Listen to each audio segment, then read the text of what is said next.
I have with me now a man who is very well known, has been very well known indeed too, in the field of sport and of horses, and for his great knowledge of history and his great interest in his local community. I'm speaking of John O'Connell from the parish of Ahabollock. And tonight, John, you and I are going to have a chat about the parish of Ahabollock, which I think is divided really into three areas, isn't it? Yes, it's like many other parishes. There's three divides in it: Courtwood, Ahabollock and Ryland. And it stretches from the banks of the Lee to the Boglock Mountains. It's about 8 to 9 miles long. And it's bounded in the east by the famous Dripsey River and in the west by the Hena parish.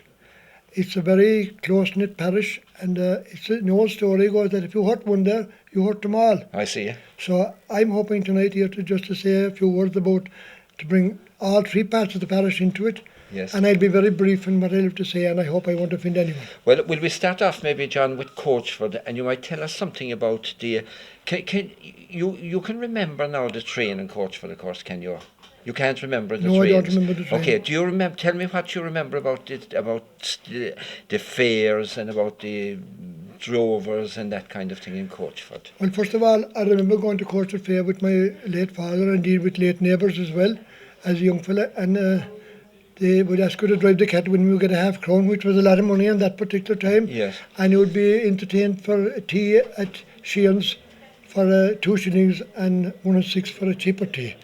But Courtwood was a very attractive spot in that particular time because you had the Courtwood Fair there the first Tuesday in every month and the Pig Fair on Wednesday. And the Bank of Ireland would open they had a special office for that particular day. Mm-hmm. And in the village you had the famous Bucks Hotel. Yes. And it would cater for all the buyers that would come there the night before, and a lot of them would come there by horse and car and by traps and sidecars. Yes. But prior to the fair, from 4 o'clock in the morning, all the drovers and the blockers that were known that time would be up the road, and they'd meet the farmers coming in, hoping they might strike a bargain. So these were blockers now who would head them off before they got to the fair, yes, is it? And if they were if they made a fella, they would be soft enough maybe to have them make 5 shillings in an animal. Yes. It's a lot of money that time. But this particular man, he was a very witty man up from Ryland, the top of the parish. He was Danny Hurley was his name. He was very, very witty. And he was going down, he went just beyond Peak. Yes. He was stopped by he said, "How much for their handlebars?" Yes. I said, "It's flesh I'm selling and not handlebars." Yes, okay. And of course the animals have no horns in them now going to the No, fairs. they're not going to the fairs because Courtwood Fair is gone. I remember Courtwood Fair. I don't remember the train in Courtwood, but I remember the cattle being taken up to the railway and be loaded onto lorries. Oh, that would be in the railway yard. In the railway yard. And it's on that particular time when the railway was in full operation, there'd be 2 engines to pull the wagons of cattle into Cork or into wherever they were going. Yes. The boat, I suppose. And famous buyers like Tim Horrigan and all these fellows were all the main buyers in Courtwood at him. And it was very attractive, and Courtwood Fair Day was a big day. And then Wednesday would be the pig fair, and all the pigs, they're all lined up along the footpaths in their cribs. And this was once a month, was it? Once a month, yeah. It was once a month. And the court day would be every second month in Courtwood as well. And there might be local little trades going. There was a story here one time, this fella, that an unlicensed bull was a kind of a big offence, I suppose, just today. But this man anyway, Sergeant Cray, that was in Courtwood, I remember him quite well. He came up and he caught this fella for an unlicensed bull.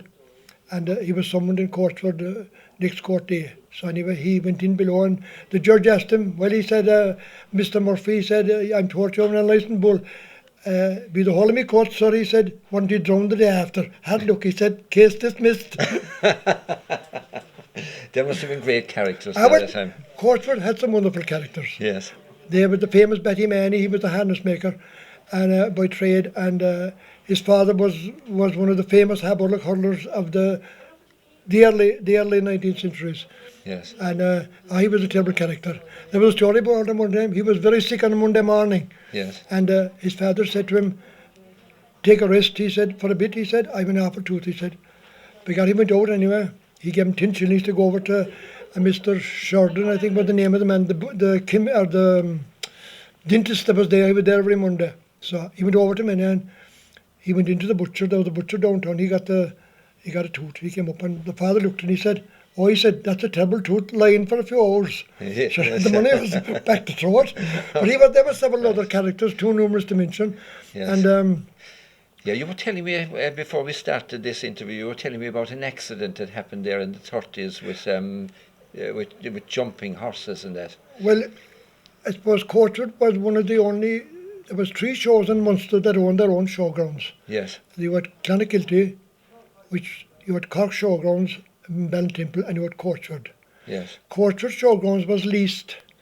I just can't click to me the name of the man that had leased it. Actually, the famous Paddy O'Donoghue had the farm after. He kept on the lease to the GAA then of later years. But Courtwood Show, at that particular, they were jumping banks there. Yes. There was no such thing as the poles that are there today. The horse would jump on his bank, and These were earthen banks. earthen banks, and they'd be vary in widths. Yes. They'd be about 5 foot high, with maybe 5 foot, maybe 6 foot up. Because how they judge would be when the horse would jump on his fence. If he changed his stride, Yes. it would be false, and he should just jump up and jump again.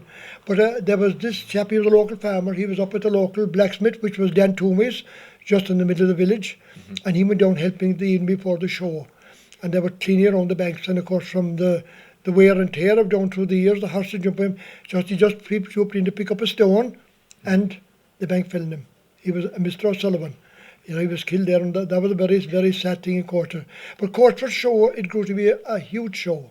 There was competitors there from all over Munster, and I suppose the shorthorn breeding was something very big at the time, and the late Timothy O'Sullivan from Clodove, he would be the main man in the Irish shorthorn breeding that time. And another man that really hit the highlights in Courtwood was the famous man Dennis Lynch, Knockrower, old Denny Lynch Knockrower. He had this great shorthorn bull.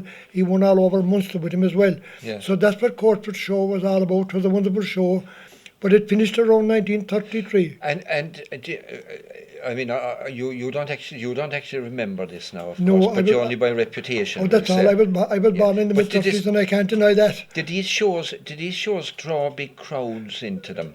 Cruel crowd to Courtwood. Did they? It would be the big day of the parish. From Yeah. all parishes, adjoining parishes, you had Inniscarra, you had Ahina, they'd be all. Courtwood show was. That time there was no outings. Yes. Because they were travelling in sidecars and coaches and different things. Yes. And like it was a big day out. Yeah. Courtwood Of course, it a was a very big huge day out. education for people as well. The was. vegetables and the farming end of things, I suppose. Yes, and a lot of people, 99% of the people wouldn't have big education. And then they'd be, the only education they have would be the national school, and they'd go on to maybe agricultural classes then by night Yes. for a few years. And I have to say this now, and I mean this, that my particular age group, Yes. they made Ireland. Yes. They flooded the country with milk, butter, beef, and they knocked the ditches, they levelled the drains, they drained the country. Maybe it wasn't the best thing to have they drain all the country, but it was my age group, particular age group, because I grew up in a very, very slack time. Yes. I mean, in the end of the 30s and the early 40s, survival was the name of the game, Yes. which was the most important thing of all. And I suppose the farmer and his wife, their main occupation was the cow. The horse was next to the human being because that was their only way of transport. Yes. And the fowl and the pigs and all, they all had their own little industry. Yes. And that's what paid the rent on that particular time. And mind you, maybe it was very hard to meet the rent from that time as well. Yes, of course, yeah. But it was tough times. But 'twas sweat and blood, of course. Oh, pure sweat and blood. It was, of And course. indeed, I have to say that my particular age group worked sweat and blood. Yeah, yeah. I have no doubt. It's funny when you walk through the land nowadays. You know, you could walk through a farm, and you mightn't see a living soul out there. Well, you won't either, because actually a contractor told me last year, and he couldn't advise me, they go into a lot of places of contract now. They know they're showing the field. They don't see anyone. Yeah. Because the farmer's wife is no longer a slave at home. Yes. Which I suppose is only right Yeah. because she was a slave. Yes. Well, And of there's- course, my modern machinery and everything yeah, has made it modern- so and much. modern has ladies too. And modern ladies as well, of course. Yeah. Yeah. Tell me about the shows. Do you remember the not the shows, but the pantomime that used to be in Courtwood? Well, there was a famous priest came to court, Father Pat Sheehan, and he was all in these pantomimes, and he started the pantomime in Courtwood, and he also started the fancy dress in the late into the 40s. They had a wonderful fancy dress, and actually this particular man at that time, the coloured donkeys were came very much into line. They were making the extra few bob, as they were known as piebald donkeys. And there was a great character out in Forest, his name was Paddy Murray. His donkey fall died, but he stuffed the donkey fall. Yes. And he went up through the village that morning and he had a donkey walking by his side. Oh, yes. A lot of them said to him, "How much for those skin, Mr. Murphy, Mr. Murray?" Yeah. But then they ran a pantomime. Yes. And I suppose that went on, it started always on Stevens' night, and it was a wonderful success. Yes. And I suppose a great story about it, this particular man, he was always at the door. His name was Denjo Coakley. Yes. And he was always dressed very neatly for that. But he'd always dressed very neatly anyway. But we were hunting on Stevens' Day and we came across his yard on a hunt. And he ran down the yard to open the gate for us. And there was a little wall above it. And I jumped out over the wall and in there was a bad hole in Moorlock. He said, "It wasn't bad enough to Connell jumped out there." He said, "But another fella followed him with a Clydesdale horse and finished my suit." But that was the characters about Courtwood. They were wonderful people, and they had wonderful priests there, Father Sheehan, and he was a great man. And you said to me, you said there now that it was Father Sheehan started the pantomime. I thought Father Barry was the No, man. Father Barry came on years after, and he was 15 to 20 years after. After that, so he pantomime was, was already on before Father Barry. The pantomime actually died away. After Father Barry. Like all these things, they hit the top for so many years Yes, and of they course, go yeah. away, like everything. Yeah, it's funny. I mentioned before on local television that the Courtwood pantomime was so famous that it was written up in the London Times What was as famous? being one of the most authentic and high pantomimes of high standard that was available anywhere. Well, like, it would be booked out for 3 weeks, Told you. and they often had to run an extra week. And there were some wonderful characters, such men like, and there's a lot of them around yet, thanks be to God for that. Yeah. Or there's a few of them gone to the Return of the Y. I wonder if they're doing pantomimes up there or not. No, I don't know that. Yes, But yes. it was a wonderful pantomime. It was, of They were course. wonderful for amateurs. Like they were real characters. Yeah, and of course Courtwood then was known for various festivals and fancy dress parades and all kinds of other things. There would be fancy dress there always around August. Yeah. And then that was the time now that the school, which was it was a minister's, a clergyman's house at one stage. Yes. And it was bought by the community in Courtwood, and it was the parish more or less. And when they opened it first, they had a couple of big pantomimes in Court, or big Fancy dress. fancy dress in Courtwood, and they were dancing above and dancing below. And we had a very witty little man now, but look, he was Father Dan Coakley. And of course Father Masteron, like I mentioned later on maybe, he was a young priest and he was very witty, and they were coming down along the drive. And there was a bit of a rattle going on in the laddles, which is normally and very natural. Yes. And we'll go on forever. No doubt about that, and that's a part of life. Yes. And Father Donovan turned to Dan and he said, "Dan," he said, "we'll have a few marriages out of this. We'll have christenings anyway, Morris," he said. Indeed. But there's no doubt about it that an awful lot of these pantomimes and these fancy dresses and all the rest were the places where people met and got married out of them. Oh, definitely. I mean, Yeah. I haven't the rhyme about my the man thought he was dancing with his own wife and he was dancing with another man's wife. Okay. Or they went the old hall was in Courtwood in, but of course the creamery in Courtwood was I think it was built around the summertime around the end of the 18th century. Yes. And of course that was very attractive. There were a lot of people employed. That was the only employment in Courtwood. There were butter making all there. Yes, of course. Yes. And later on there was three creameries in the parish. But maybe we dwell on them later on. Yes. But Take me up the road now to Ryland and talk to me about what was happening up there in Ryland and what you remember of Ryland? And Well, my longest memory of Ryland and what I picked up from older generations around, not saying that I would be in record of having everything right, they were great people in Ryland. They were wonderful people to organise their own type of sports. I suppose Crowley's, the shop in Ryland, the Crowley brothers, they were known as. And when was that place opened? 1929. 1929. They lived in a farm up the road about a mile and a half above the village, and they came down there and they bought a pub which was owned by Fitz's, also known as, I suppose, Fitzgerald's, and they built a shop in 1929, and there was a little bit of a rhyme about it when they opened the shop in 1929. No, they were real characters. What's the rhyme? Do you know it? I won't try it. You'll bring that back to us another day. I will, please Good man. God. Yeah. If God will spare me. Very And good. I suppose you won't give me much more time. You're doing well. I don't think so. But they were fierce people to organise. They always ran a great sports Yes. in Ryland. Yes. And it was the big attraction of the day would be the over 70 race. Oh, yes. And that would be... You'll nearly and qualify for that. I now, would, if you were- well, if I kept away from the football, my own need be all right, and I wouldn't. But I suppose I'd give a good run to it a few years ago. I did compete in short jumping in the golden oldies. too young, In the over 50s a few years ago. You're too young. You'd never be left No, in. but anyway, they'd run in their stocks. Yes. And to see them flying around the field would be the fun of the day. Is that right? But like, there was great characters in Ryland, and there was great tradesmen there as well. And I suppose the man that made the poem about the famous Paul Teddy Quill, Mr. Gleason, what was his name? I just can't know it. To come to me, not know maybe. Yeah. He lived up in Glonaglock, in the Barretts owned the farm, the family Barretts owned that farm, particular farm now, and he wrote a great song about the old Teddy Quill. Yeah. And it was on the new programme not so long ago at all about the old Teddy, and I'm not sure that he was the real man that they said, but he had a big record anyway. Yes. But there was another chap, then he wrote a song about him. He was a Paddy Toomey. He was first man for beer. And they were trashing in this particular farm this day, and he had a lot of drink taken. He said he'd bet he touched the drum. Yeah. But he touched the drum, but he lost his hand. But he had a very big moustache. And I remember him, and we going to Mass, and a very young fella, he'd be up in the gallery. Yes. And Gleason made a song about him as well. He said he had a big moustache. He said, some birds build their nest on trees, while others build on rocks. But the hand came down, he built his nest on the eyebrows of Pat Fox.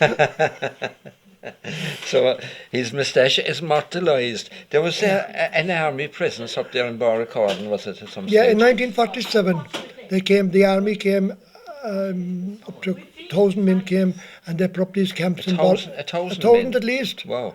to Barracarden. For And, what reason? It came with the 1947, 45, 47, and it came with the last war, and they were all. I remember them quite well there, and actually from my house I could see where the lights were. It's all level now out, but Ryland was their post office, and Dunamore.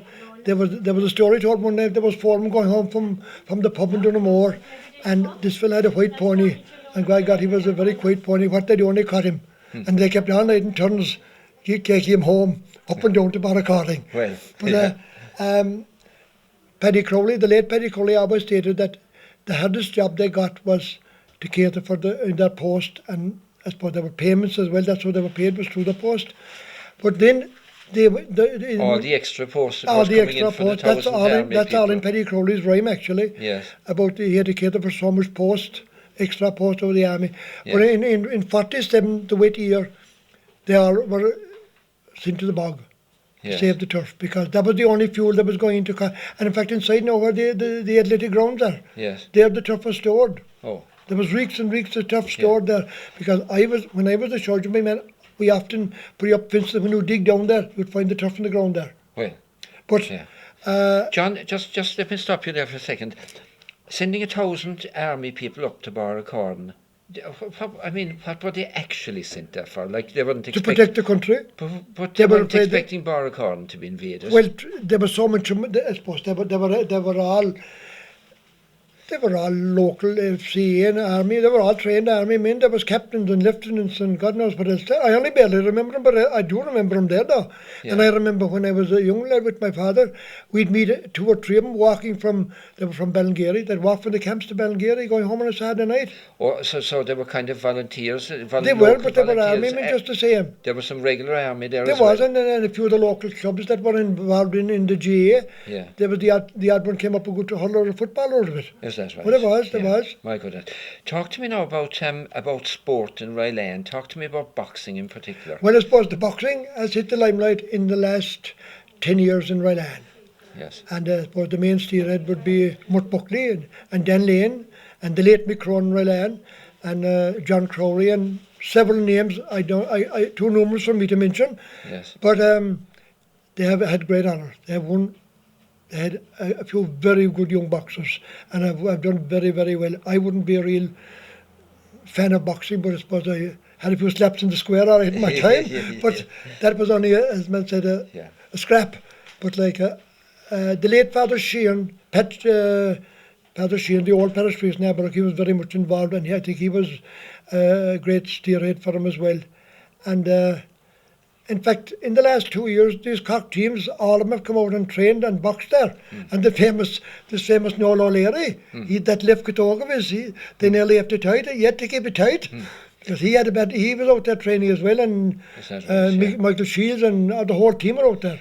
So, I mean, from the boxing club there, they take part do they take part in national competition as well? Oh God, they have, yes. I wouldn't be very well up, to be honest about it. Yeah, but it's I know it's a very reputable club. Oh, very much so. It is, yeah. And I think they were in America there lately. Yeah, so I know that Ryland Boxing Club has really established itself. Oh, it has now. Very much so. And very I think much they've so. been they'll kill me Macroom for saying this, but they've probably inspired Macroom for saying to start up as well, maybe in its own way. Well. But I mean, they were there first. They were there first, but Macroom will have their day as well. Okay. Please God. Now, by way of contrast, whenever I'm driving through that part of the world, I'm very struck by the number of big houses and avenues and tree-lined avenues going into them.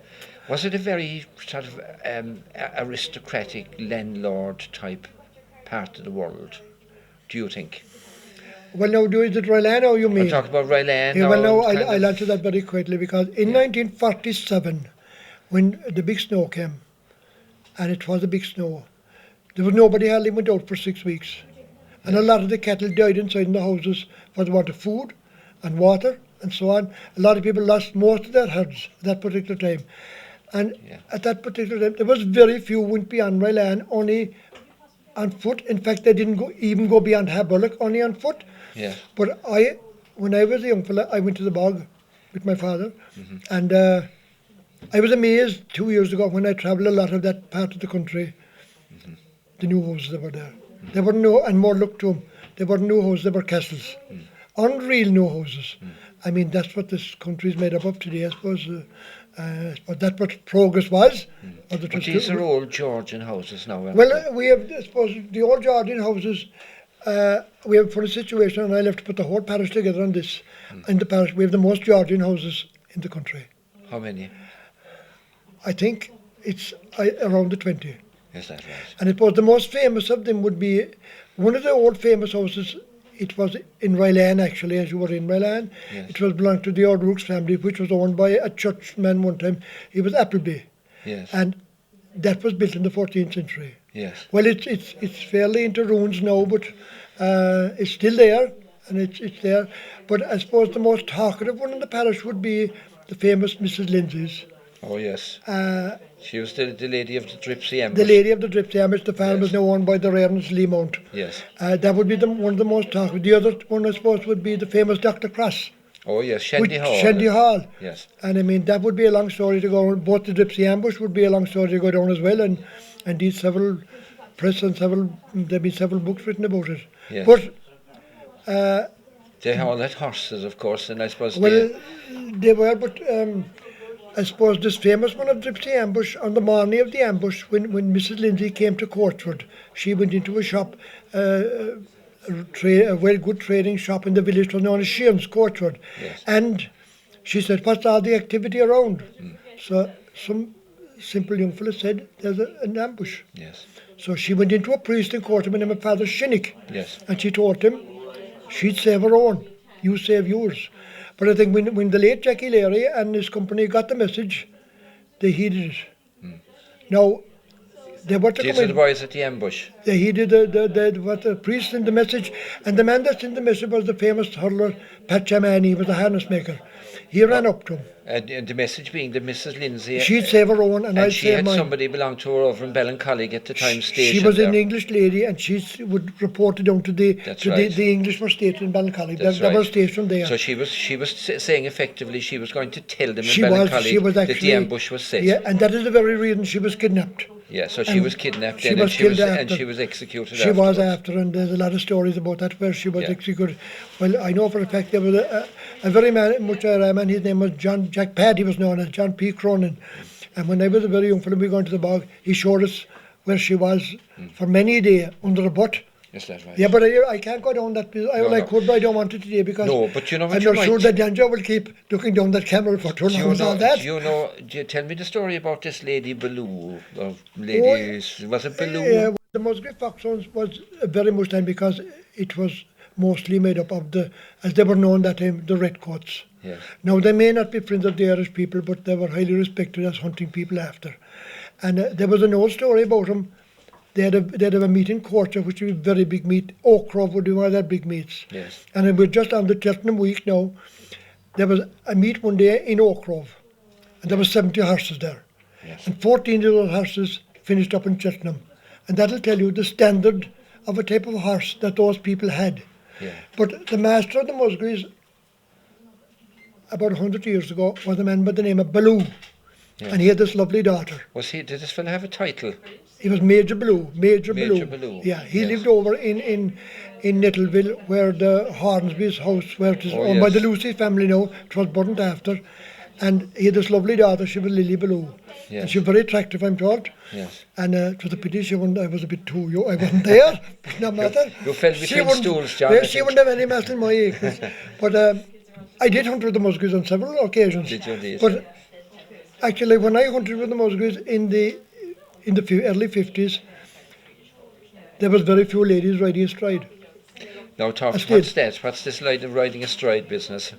For people who don't know about horses. Well, for people that know about horses, they just the ornery saddle, and you just put your toe on the stirrup and jump up and you ride astride. A leg in each side of the horse. But this lady Baloo, Lily Baloo, she was very attractive. She was the first lady ever in this side of the country, and indeed maybe in Ireland, that ever rode astride.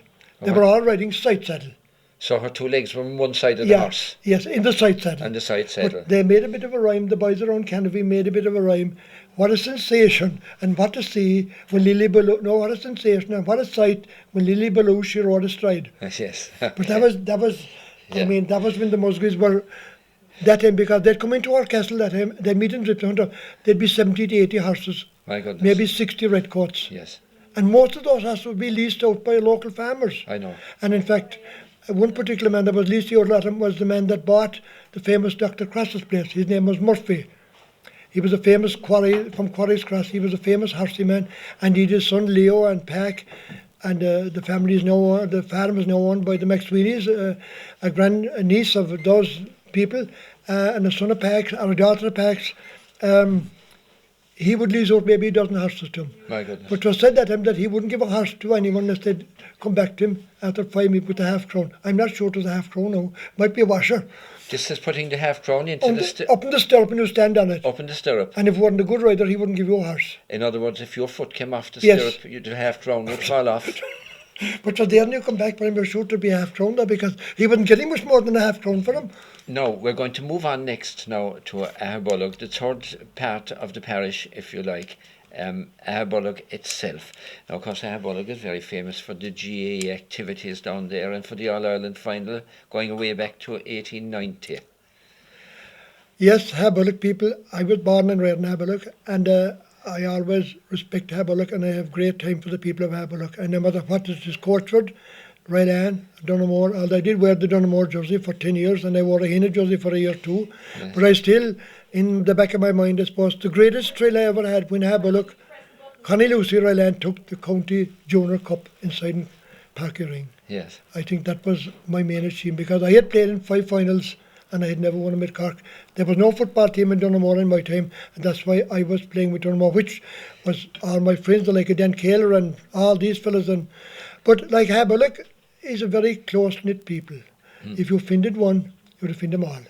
So to be very, very careful.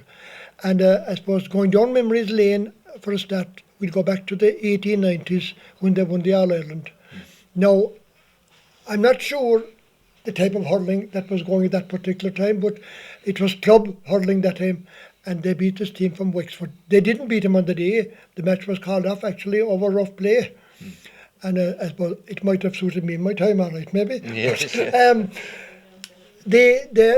time the GAA was a little bit away from the. We had a lot of English rule, and they were against the Gaelic Athletic Association, and these teams they trained kind of privately. Now they had a few haunts around Haberlock. They trained in Clonmile, they trained in Knockrower, Cooleenay, but I suppose the most place they trained would be it was known as the Graveyard Field, later to be the Gymkhana Field. Now it is where the lorries are parked for the races. It is owned by Jack Murphy and somebody more. But while I'm just on that, I would say of all the functions that were ever held in Haberlock during my lifetime, and the Murphy family, their farm was out. And indeed I could say the very same about adjoining farms. No matter what function was in Haberlock, let it be a drag hunt, let it be Ladies' Day, let it be Gymkhana, the land was always available, and it was free of charge, which that proves the type of people who were in Haberlock. But it is said that the last place they trained was in the old Church Cross, as they call it, before they left to go to play this Wexford team. And it said that at least some of them walked to the train to Mallow. No, they didn't wear any fancy clothes. Walked from Haberlock to Yes. Mallow. Tell us, give us, what distance is that? 18 miles. 18 miles. And it would be, someone went by sidecar and by horse and traps, and it was all sidecars nearly that time, and maybe common cars. But there was no big cases going for the show after that time. They wore long johns and they playing that time. And they said that they wore them going up and they wore them coming down. Right. Now there was one chap, they played on their bare feet, a lot of them. And one particular man, a man named Teddy Connors, he broke his toe. Right. And he said to whoever was in charge, this Father O'Riordan, he was training him. I'm not sure what kind of training was, but he said, try to the other one, he said, so good, we win the match. Well, that will tell you what unity was. My goodness, tied the two toes together. Tied the two toes together. But they went on then, after winning that, they played that, the final one played the following year. But in 1910, a completely different team, because that particular team went all over the world. Yes. That team, so it's something that was worse than today. You mean they had to immigrate? To get employment. So they went all over the world. The team got broken up. And when a few years ago, when Haberlock had this Golden Jubilee, they were able to locate some of the medals. Yes. But in 1910, they played Blackrock in the final of the county in Mallow. Yes. And there was a lot of local families, the Murphys family, the Healys, and so on. There was 3 of one family from the village playing, Dean Healy, Jochen and Dan. And Jochen always played on his bare feet. So the way they sent the message home to the people of Haberlock was, this Father Ryan had 2 pigeons. I could give him a couple of dozen of them at the moment. Yeah. He put a string onto one of them and he'd leave them off. The same was the All-Ireland. How do you mean a string now? Onto his wing. A little bit of a note. Oh, he tied a note onto the wing. Yeah, and the pigeon would come back in, and he'd come into the priest's house, which is owned by Johnny Noonan, the old priest's house in Haberlock, and they'd put out the smoke to be like electing a pope.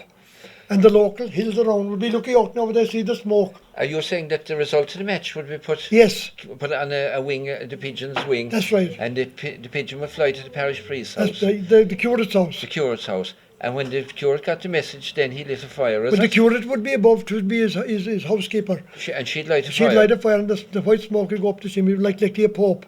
And the surrounding hills in like Knockrower, Clonmile, they'd be all on the watch out. And they'd light the fire then. But this particular day, they were winning by point. Time was up. I'm not sure the referee played overtime or anything like that. Yes. But this Dean Healy was in goal and he had a mess of it pulling the ball, but he'd never stop it. Yes. But this ball came hopping in the last minute. They were up 2 points. Hopped over his early. He had the pigeons left off. And they had the fires lighting. They were beaten by Blackrock by a point. So the pigeon brought the wrong message. The wrong message. And the smoke went up. And the smoke went up. But And I suppose there was celebrations. Of course, there was. They were all my father and all my late neighbours. They were all on top of the hill waiting to see the smoke go up. The match, Yes, celebrating the match, there was never Yeah, one. and when Aberlock won the county football, they beat Grenagh. I rushed home. Yeah. I had 2 trailers of stuff ready. Yes. Close to where the fire was going to go up that time. To put the fire, it was seen for hundreds and hundreds of miles around. It was my great achievement of my lifetime to see Aberlock win the county, as I never had the pleasure. But when I had him, he's under the bridge now, I made great friends. Fantastic. But just while I'm on Aberlock, and I'll finish them with the hurling, I suppose we had great hurlers in Aberlock over the years. Yes. We had numerous, we had cock miners. Yes. We had the great father, Connell Finbar-Kaler, his brother Dan, and we had the Healy's. And I suppose the man that put the ice in the cake of that particular time was the late Jimmy Toomey. Yes. He was buried only last year. He'd be Kevin's brother. Oh, yes. That was Aeron McCrew. Oh, yes. And if there was ever a gentleman, it was just Kevin. Yes. Because everyone that ever died or left Aberlock were buried, he always came back to the floor. But this Jimmy Toomey, he wasn't a big man. And he played centre field for him. And he had a Cock All-Ireland junior medal in 52. And I suppose the man that plays centre field is only just down the road from us. He's down next door to us, the famous JJ. Oh, JJ Hinchin. JJ Hinchin. Yes. And it was said it was much easier to round JJ Hinchin than to go through him. Because if we went against That's him... probably still true today. Oh, it's still true. And fair dues, he was a character, JJ, and a great man, there's no doubt about that. Yeah. But I suppose he cost me a few mid-cock medals. Did But you? I had him. Yeah, I wish him the best of luck. Yeah. But the hurler, you had that. But then Aberlock came on that won the county hurling, and then it produced a new brand of hurlers again, a different style. Yes. And if we looked at Christy Ring's film, it's a different style to today. I know. It's a running game now, and I suppose the ordinary man would be standing in the fence looking at him, and there'd be no... Yeah. Because today's a style different ball altogether. game. Yeah, it's gone very scientific, of course. Oh, very now, much so. talk to me about about the whole horse thing came into your life. Now, we're not going to go into your life and horses today as such, but in Aberlock Parish, you had a priest who arrived there in 1942, a Father Moss Donovan, and he introduced horses really to Aberlock, didn't he? Well, Or would you say? I would say because he came to Aberlock and he was a young priest. It was his second parish. He had been a cock minor hurler. Yes. He was a head man. There's no doubt about that. Yes. And I suppose he put new light. There was a hunt in Aberlock over the years. I suppose it fell through. It fell through, but he brought it to life again. And it actually had come to life a little bit because there was a pack of foot bagels owned by the famous, she was Miss McMullen. She lived in Oak Grove. And she passed on those foot bagels to the famous Murphys that I spoke about, the quarries. And they finished up around Aberlock again. Oh, yes. And when Father Dimon came down in 42, I think, he started the whole thing again. And he was horse mad. Mad. Fearless to the last. And it was said about the late Father Finn, they were great friends. He was in Dunamore at the time, that Father Finn bought this horse, this great horse, and he brought Father Moss to see him. So Father Moss said, jump him till I see him. He stopped. And he jumped again, stopped. Come off of him, he said. He gave him 4 rounds of the field and pinned his stick. And the next thing he stopped and he pedalled Father Moss into the briars. Shoot him, he said. He's no good. Oh, dear. Father Finn's But he horse. was a real head man, that Father Donovan. Yeah. But it was he got us all involved in it. Well, horses were in our blood and in Aberlock because it was a very horsey country. Did you start to Jim Canna's up there? He started at Jim Cann in 1945. Yes. It was held in front of the church field near where the priest's house is now. Yes. And it was a big attraction for the day. Yes. There was no other attraction going. It was highly supported. And there was another one then in 47. Yes. And after that then, I forget the name of the bishop, was the Bishop Roach, or who he was. He banned all activities on Sunday. So it came to a standstill. But Father Drummond left us in 1948 and he went down to Ballymacorda. And he came back again then to Glantan, which I often met him because he was very much involved in the GAA, always. He was very much involved in Kilshanning. And when we used to be Dunamore, we used to play Kilshanning. He wouldn't be the friends he was with me in Aberlock because we were in opposition. Oh, yes. But he was a head man and he finished up in Kilnamatra actually, he died there.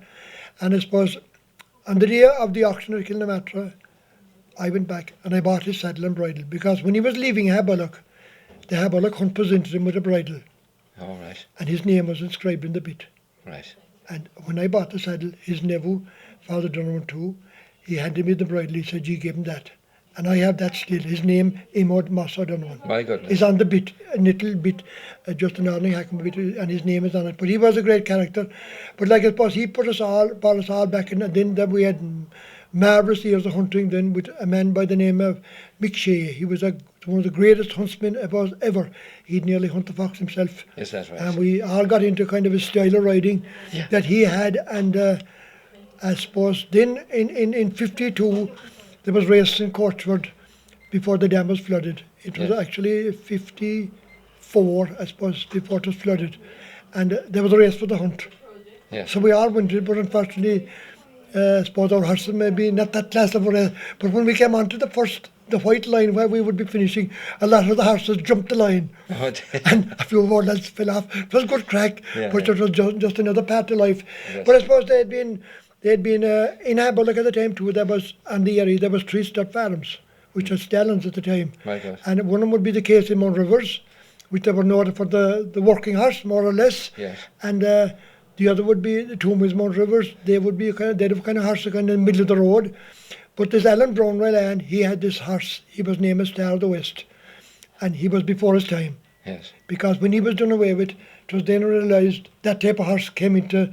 I mean, the working horse was gone. Yes. And it's great that there's Alan Brown's youngsters, little girls, they're only maybe in their early teens. They have taken up the business. The blood is in the blood. Yes, of course. You can't take it from it. And listen, of course, there's a very famous horse associated with Aberlock Parish now as such, which was owned by Courtwood men.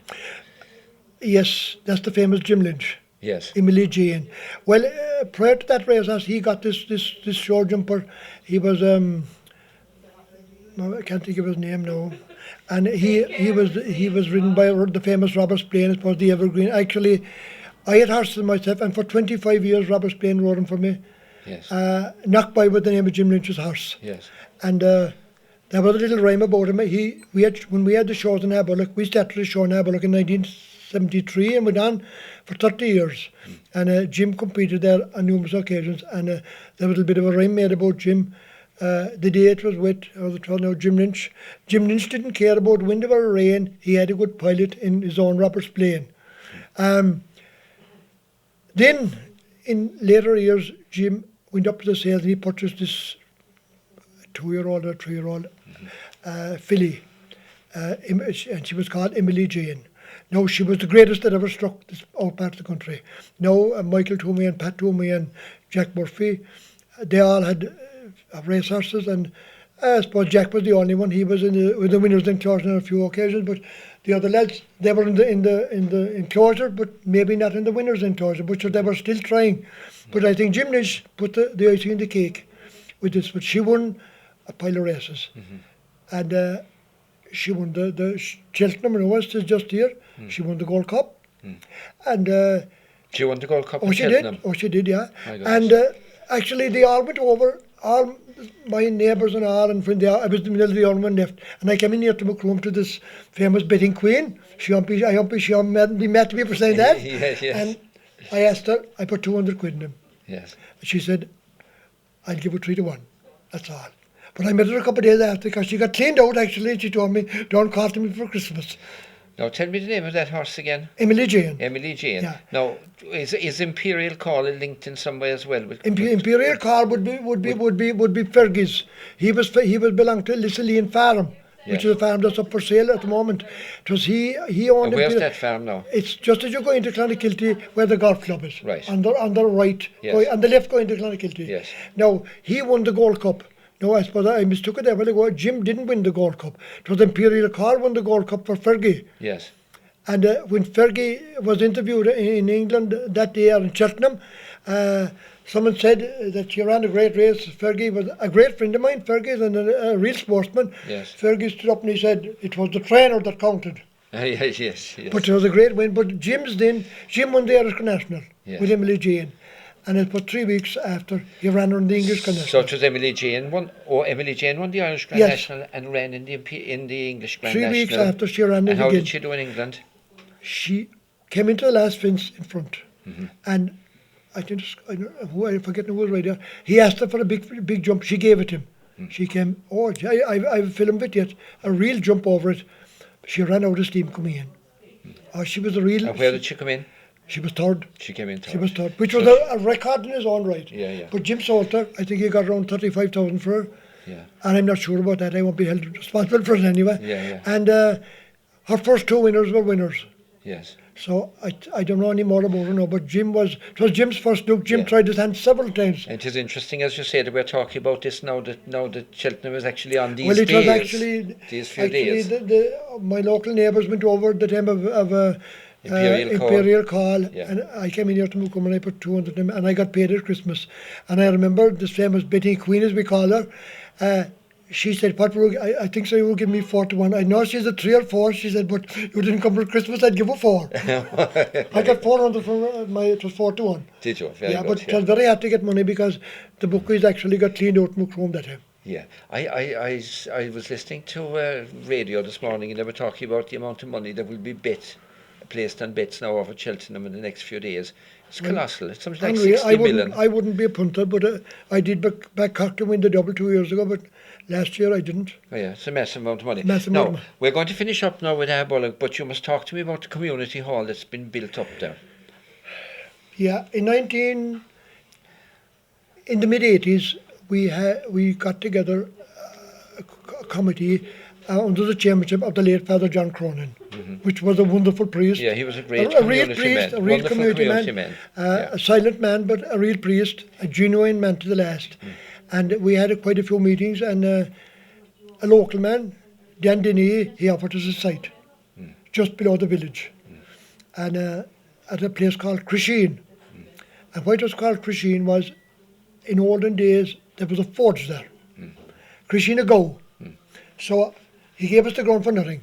So we got that ironed out in here, and we had several meetings before we agreed, naturally, difference of opinions in every walk of life. But I think it was that hall brought the real group of people together in Aberloch. It kind of bound them together, and there is a couple, the late Tom Murphy, which he took over chairman when Father John Cronin left us, and the late Sean Toomey. I think they would maybe the only two that are gone from that committee. But it really brought us together. But before we built the hall, I think we had around 240,000 collected. Is that right? But where was that collected? Was that collected local? It was collected locally, was it? Even into the town of Macroom. Is that right? Yeah, all the adjoining parishes, and they were wonderful people the way they supported us.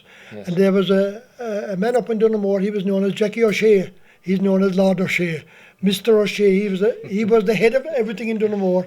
You probably heard him, Jackie Shea. And he deserves his title. Oh, he's known as the Mr. O'Shea. Yes. But I remember calling him I called him for the 60 anyway. There was 260, it was a 60 draw and 2 30s. We made unreal money in him.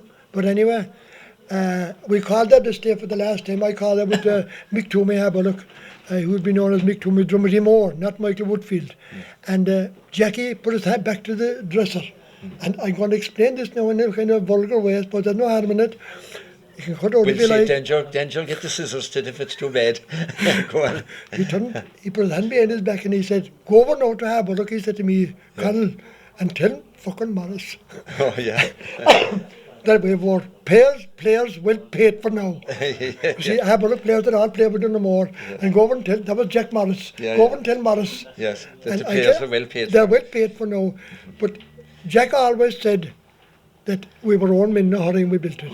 Yes. But we opened it in 1968, and it was a lovely hall, and it's going well. 1988, sorry. Yeah. And it's going well. There's cars there, and there's different things there. Maybe not going like, we probably have a badminton course there, and there's going very well. Good place for the youngsters to gather Well, that's what it's all about. Yes, yeah. And in fact, it was only last week there, just a week before last, one of our chairman of the Pint of Pines, yes. I'll be coming to that in a minute, he had his birthday. I won't say what his birthday was for security reasons. Yes. And we had a wonderful night there. Yeah, tell me about the Pint to Pint now. Now, then we had a meeting below in Aberloch village. There was an old FCA hall. Yes. And we had a meeting there, and again it was steered by the late Father John Cronin. And somebody proposed, I won't say who he was now, that we should try and run Pint to Pines. So a lot of people said that'd break us. But we thought there was the idea that we'd get maybe funds out of them, which it was the wrong road to go because the funds of a point have to go back into a hunt. Well, a back doorway anyway. So there was 3 appointed at that meeting. There was a committee formed, and Jack Murphy was made chairman. The late Sean Toomey was secretary. Michael was assistant secretary. I was vice chairman, and a committee from that down along. The late Michael Toomey Woodfield, Drumity Moore, he was appointed as treasurer. So there was 3 appointed, Sean Toomey, Jack Murphy and Michael, to go to the Musgrave Hunt to get permission from to run these, because we'd have to run them under the offices of the Musgrave Hunt. That time, the only other hunt would be available to us was the hunt here in Muckroom. They had been affiliated there as Foxhounds as well. So we went to the Musgrave Hunt, the late Noel Tanner and Antonia Kittel. They were the masters at the time, and they were a bit slow in letting us give you permission. Yes. But we had very good hunting ground, and they had to value that too. Yes. But after a couple of meetings, they decided we'd have they let us go ahead. So it was very hard to get a day. Yes. So we got a day on the 10th of January, which was a very awkward time of the year and a very bad time of the year, because we looked at a few venues, and Jack Murphy had this field, which was 43 acres, and he just said, you can have it if you can do it. But there was a few fences being knocked and things, and maybe a lot of hard work with a pick and shovel that him as well. But anyway, we held out first on the 10th of January, and it was a terrible wet day. There was 34 horses run there. And I suppose we got a bit of stick about it. There was no one killed. A lot of people thought such a part of the field wasn't good enough, but it has grown to be a famous racecourse. But unfortunately, the Lord, and we have some great parish priests over the year, and great priests, including your famous man here, Father Robert. Oh, yes. We always, at our meetings, we asked him to say a special prayer for a dry day. Yes. I think Father Robert brought one. Did he? We didn't get him.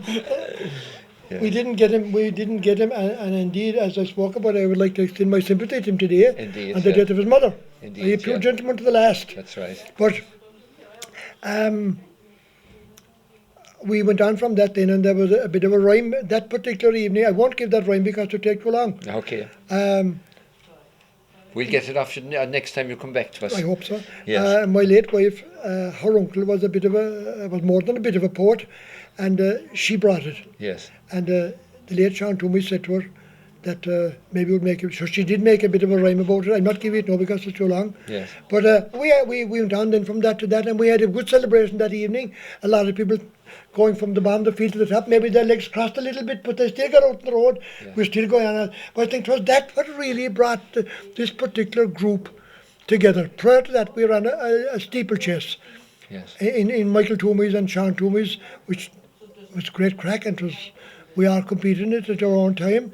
And but the point is, I think they put the icing in the cake. No, I just want to just to round off this now.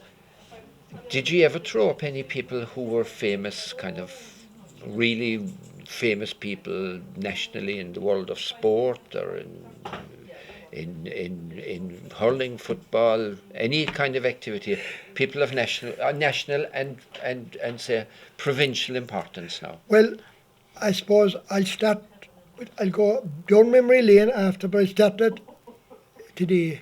The fullback for Cork hurling and football, this mate, Owen Cadigan. His great-grandmother was born in my own townland in Aeron. Right. And she married Dan Murphy. Danny Neddy was known in the village, just next to the church. Right. And his grandfather would be Jimmy Murphy, a great hurler in his time, but on that particular day you want a gold hand to get a red jersey. Okay. But that's up to date, Owen Cadigan. Yes. And there's no doubt he's a good and all-around man. And of course, Goulding. Yes. It's famous Daniel Goulding. His grandmother is only down the road, just in the parish.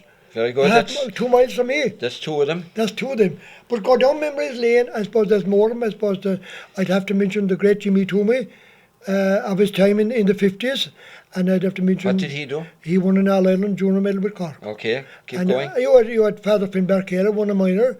And you had Dan Kaler, who later years played for Donaghmore for 10 years and played for Musgrave and played for Cork. You would have quite a few more, but maybe I'm probably... But in later years then, when they were all stars in their own rights. Yes. But go down to the athletic world, I suppose the icing on the cake would be a man by the name of David Buckley, Ryland East. Yes. He was a high jumper. Right.